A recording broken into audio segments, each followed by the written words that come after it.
Good morning and welcome to week 2 of ENG-190. So you spent some time last week thinking about your topics, kind of browsing some articles, and getting some ideas and making a research question, right? And just an FYI on that, I'm going to look at those in the next few days and I will send you feedback and let you know if you're on the right track or if you need to make some changes there. But today we're going to start diving into conducting research itself. As we talked about in the first week's discussion, you've all done research in one way or another, whether it was related to school or work or in your personal lives.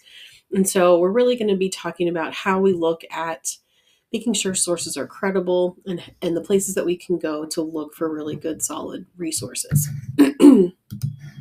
So let's dig in. The first thing we're going to talk about is audience.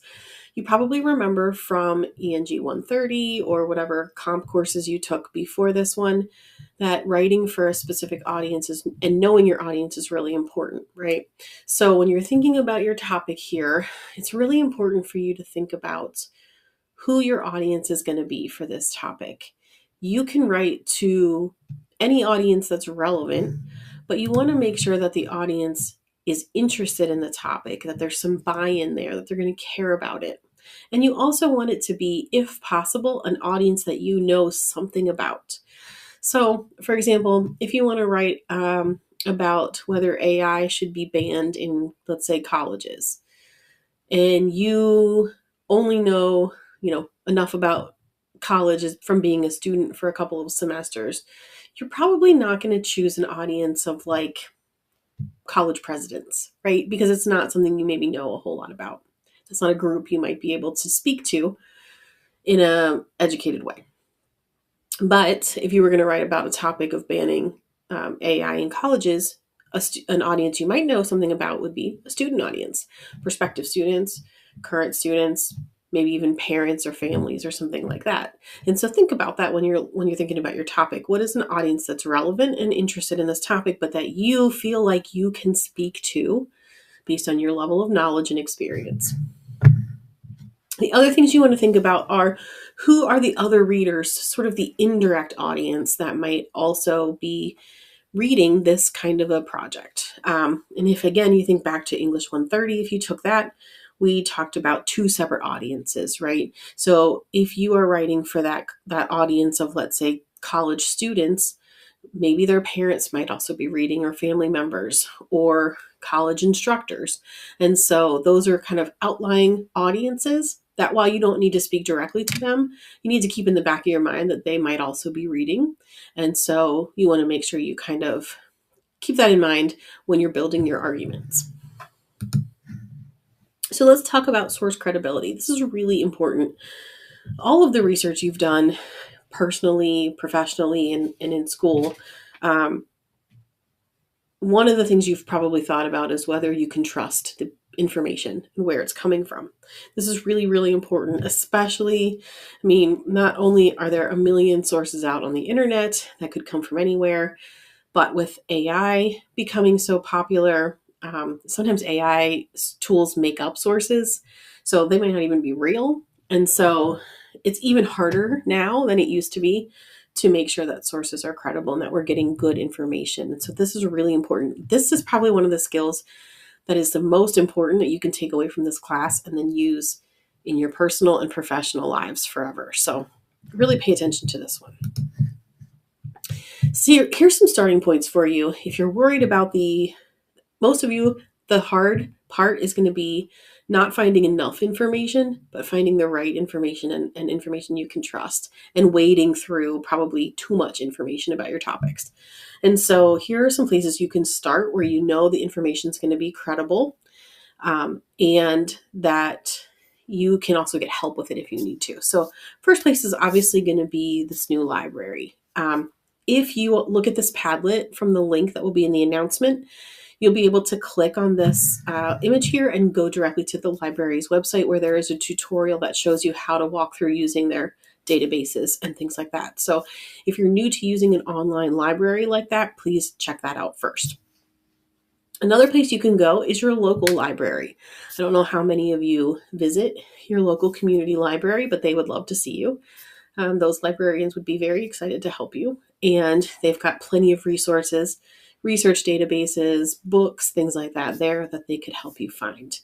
So definitely check that out. Google Scholar can be a good starting point too.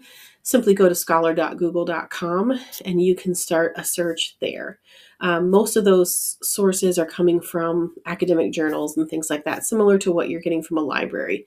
The difference is the libraries pay for access to those research databases. And so when you find something through your library, you're going to have access to the full text. Google Scholar, sometimes some things are free. Sometimes you're going to click on something and it's going to lead you to a paywall. So just keep that in mind.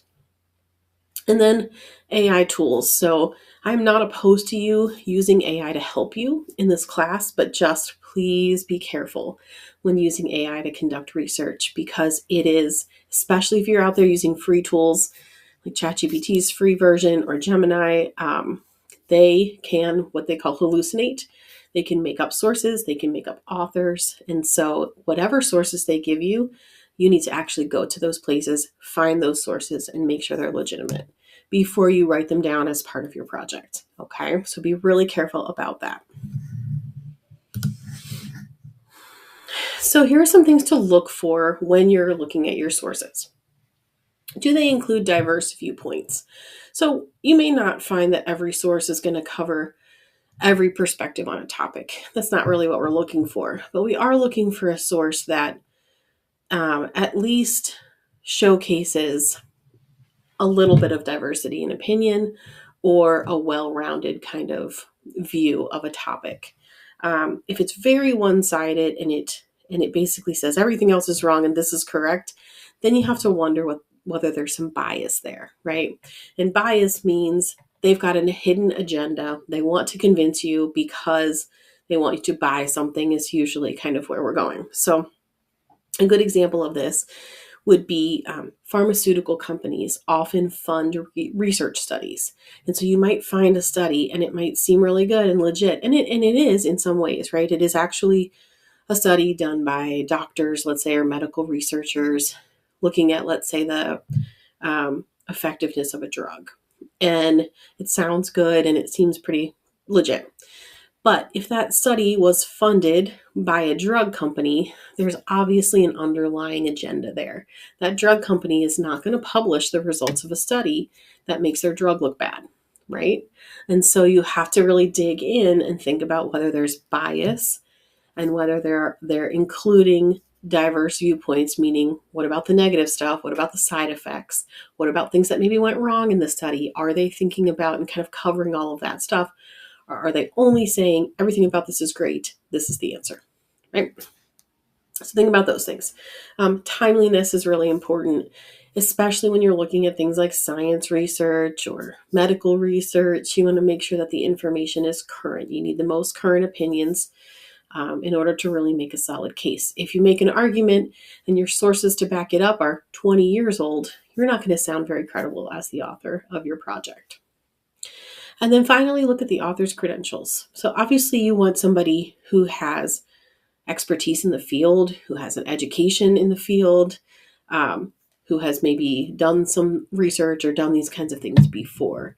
You want to make sure. This is where things like blog posts run into problems, right? If you have somebody who's just kind of ranting on the internet about how they feel about something, that's not going to be a credible source for a research project. So make sure, and that extends not just to a personal blog, but even like an op-ed in a newspaper or a blog on a news site, things like news sites like CNN. Sometimes some of the reporters or anchors will have their own blog posts on those sites. Those people are experts, probably, and they do have a level of credibility, but you want to be careful when you're reading the blog post that if it is one-sided or if it's not citing its own research to back up their views, then you might be looking at something that's a little bit biased, or maybe the credentials aren't quite there for the author. So all of this kind of research credibility really requires you to dig in and use your close reading skills, which again is something that you learned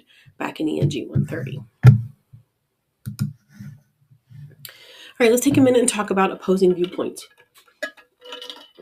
One of the things you will need to do when you're building this project is include a counter argument. Counterargument is simply when you talk about what the other side is saying about your topic, and then you spend some time telling your readers why they should still support your side of the topic. When you're doing your research in this phase, you need to know what the counterargument is. So you're going to need to look at the opposing views and get some sources, at least one or two, I would say, that present that side of the argument well. And then think about how you're going to counteract that argument. There are kind of three ways you can do this. You can say, this is the opposing view and it's wrong, and here's why, and make sure that you have source information to back up why it's wrong. Or you can say, oftentimes counterarguments are more nuanced than that. So you could say, yes, they've got some points that are valid, but here's why my argument is stronger, or here's why what they're saying is less important than what I'm saying. Or you can say, you know what, the opposing viewpoint actually is right. They have some really important points. But even so, we should still focus over here, right? So an example of that might be, let's go back to the drug company example. Maybe there is a drug and you want to argue that it shouldn't be approved by the FDA, even though these research studies say that it is doing all of this good. The negative side effects are too much, or the environmental, waste produced by it is too big, or something like that. So you can say, yes, it is helpful and it is doing these things, but it's not worth these consequences. And maybe you offer a different solution that would allow the drug to be produced in a more cost-effective or environmentally friendly or safer way with less side effects, or whatever the case may be. Okay, so there's a balance here with your counter argument. It's not always that they're terrible and wrong and I'm right? There might be a way that you can talk about how they've got a point, but your point's stronger. So as you're thinking about all this and you're digging into some sources, you're going to go through this little research cycle, maybe multiple times. And that's perfectly fine. That's a normal part of this process. Here's how you want to start narrowing your topic. More than likely, it's going to become more narrow as you do your research. Remember, this isn't a dissertation, right? You only have several pages basically to get your thoughts across here. If you take on too much, too big of a topic, it's going to be really hard to stay focused and organized. So you really want to get down there and really focus on one thing. Your opinion may be refined in your research. You may even change sides, and that's fine. That's a normal part of the research process too. You will probably refine your research question a few times, and the first 3 bullets on here, you're probably going to go through a few times before you develop your thesis statement. And even once you get to the thesis statement, you may change it as you go, and that's perfectly fine too. Sometimes I find that when I'm writing a first draft, I actually kind of go a different direction, or maybe I find a different reason that I hadn't thought of before, and I go back and revise my thesis statement so that it matches the body of the paper. And that's perfectly normal. Finally, I want to just talk about organizing your research, because this is a place where when I was a student, I would sometimes get really lost. Trying to remember where my sources were, how I found them, what I wanted to use from them. It's really hard. It can be really daunting. So you've got several tools at your disposal that you can use here. Some of you, if you want to kind of go a low-tech route, totally fine. Just open up a Google Doc or a Word document or even a spreadsheet, paste links to your sources into it, and make notes. What did you find there? What kind of information do you want to use from that source? Maybe some notes about the credibility, things like that will help you. That will go a long way. If you want a little bit more high-tech version, Google's Notebook LM, I think, is free if you have a personal Google account. Is a really neat AI tool that you can use. What it does is it lets you build a notebook where you give it sources. So you can give it links or PDF files or Word documents, whatever. It will accept a lot of different file types or links. And then you can ask it questions. So you can say, maybe look for a piece of data, or you want to find a fact or a quote that you can use in your paper. You can use it that has a chatbot that you can ask for those things, but it only looks through the sources that you've given it. Whereas a model like ChatGPT or Gemini is looking through all of the data it's been trained on, which is oodles and oodles of information, and some of it is not necessarily reliable. Notebook LM is only using the sources you give it. So it's a much more reliable way to use AI to help you. So check that out if you're interested. You could also use Google Scholar, which has some organization tools built in, like bookmarks and things like that. Or there are some more advanced research tools like Zotero that you could try. There's some Google Chrome extensions and things like that you could try that will help you organize and cite your research as well if you're feeling like you want to go down that road. But I just wanted to throw out those few examples. I do have a video linked here that will show you how to use Notebook LM if you want to give it a try. And that is pretty much our lecture for week 2.